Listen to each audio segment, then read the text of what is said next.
কর্মস্থলে day care এবং best feeding corner আমরা কম্পালসারি করতে চাই। একটি আমরা লাইন রেখেছি যেটি ব্যক্তিগতভাবে আমি যেটির প্রতি খুবই যত্নশীল, সেটি হচ্ছে পিতামাতার ভরণ পোষণ আইন নামে একটি আইন আছে। এই আইনটিকে আমরা যতটুকু সম্ভব কার্যকর করতে চাই। আমাদের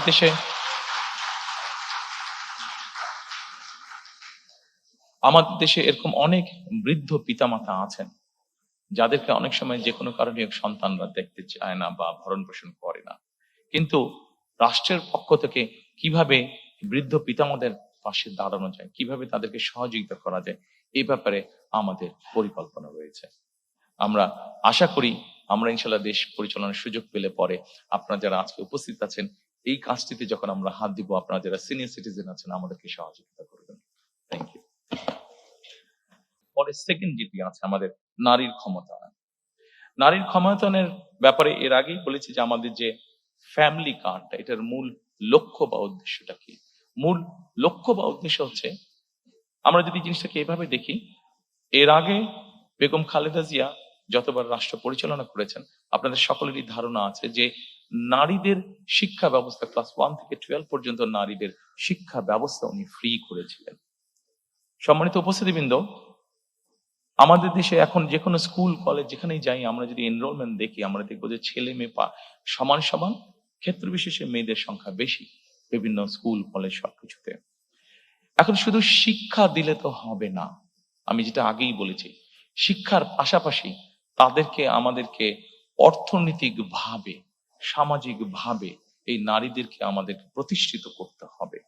এই নারীদেরকে সামাজিক এবং অর্থনৈতিক ভাবে প্রতিষ্ঠিত করে, শুধু শিক্ষা আছে, শিক্ষার সাথে সাথে যদি আমরা তাদেরকে অর্থনৈতিক ভাবে প্রতিষ্ঠিত করতে পারি, সামাজিক ভাবে প্রতিষ্ঠিত করতে পারি, আমরা একটি শক্তিশালী সমাজ গঠন করতে পারবো, যেই সমাজে মানুষ যুক্তি তর্ক দিয়ে চলবে, যেই সমাজে আমরা মনে করি, আমরা আশা করি যেখানে খুব সুন্দরভাবে আমরা শান্তি স্থাপনের কাজ করতে পারবো। এবং সেজন্যই আমরা ফ্যামিলি কার্ডটি আমরা প্রবর্তন করতে চাই, যেই ফ্যামিলি কার্ডের মাধ্যমে আমরা নারীদেরকে পর্যায়ক্রমিকভাবে ধীরে ধীরে আমরা তাদেরকে অর্থনৈতিকভাবে এবং সামাজিকভাবে তাদেরকে এম্পাওয়ার্ড করতে চাই আমরা।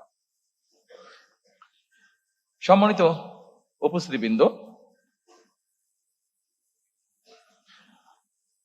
আমাদের একটি সেক্টর আছে বাংলাদেশে যেটিকে আমরা গার্মেন্ট সেক্টর বলি, যেটি নিয়ে আমরা প্রত্যেকটি বাংলাদেশের নাগরিক গর্ব করি।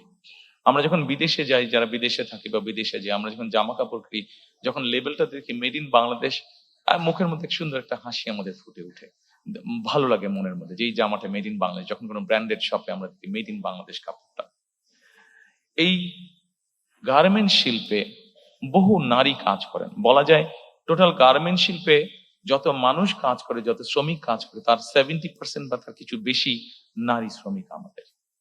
এখন সম্মানিত উপস্থিতিবৃন্দ, শুধু একটি সেক্টরেই কেন আমরা নারী রাখবো? আমাদের নারীরা তো কৃষিতেও কাজ করেন, আমাদের নারীরা তো অন্যান্য অনেক সেক্টরে কাজ করেন। আমাদের একটি লক্ষ্য এবং একটি পরিকল্পনা হচ্ছে যে বাংলাদেশে আমরা গার্মেন্টস এর বাইরে আরো নতুন নতুন কতগুলো সেক্টরকে আমরা নিয়ে আসতে চাই, যেখানে নারীদের আরো বেশি সংখ্যক কর্মসংস্থানের সুযোগ হবে। সেটি গার্মেন্টস এর মতন অনেক সেক্টর আছে যেগুলোকে আমরা ইজিলি আনতে পারি। সেটি টয় সেক্টর হতে পারে, সেটি লেদার সেক্টর হতে পারে যেখানে নারীরা কাজ করতে পারবেন, সেটি এরকম আরো অনেক সেক্টর আছে যেখানে নারীরা কাজ করতে পারেন। অর্থাৎ আমাদের লক্ষ্য এবং উদ্দেশ্য আছে মোর নাম্বার অফ দেশের যে নারী জনগোষ্ঠী আছে তারা কর্মসংস্থানের ব্যবস্থায় এরকম সেক্টরকে আমাদের ইনভাইট করে দেশের মধ্যে নিয়ে আসা। প্রিয় সহকর্মীবৃন্দ, আমরা বিশ্বাস করি, উপস্থিতিবৃন্দ, সম্মানিত উপস্থিতিবৃন্দ, আমরা বিশ্বাস করি যে একজন নারীকে যখন আমরা কর্মসংস্থানের ব্যবস্থা করে দেব, স্বাভাবিকভাবেই প্রকৃতিগত কারণ হিসাবেই তাদেরকে আমাদের আরো কিছু ব্যাপারে সহযোগিতা করা উচিত।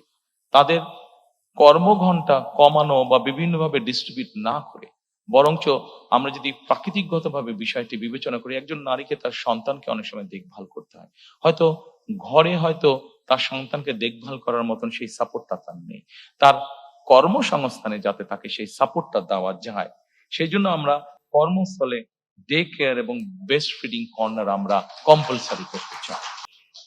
অর্থাৎ একজন নারী যখন তার সন্তানকে নিয়ে কর্মস্থলে আসবেন, উনি যে 8 ঘন্টা বা 10 ঘন্টা বা যতক্ষণই উনি কাজ করেন, অতটুকু সময় যাতে উনি নিশ্চিন্ত মনে কাজ করতে পারেন, সেই ব্যবস্থাটা আমরা এনশিওর করতে চাই।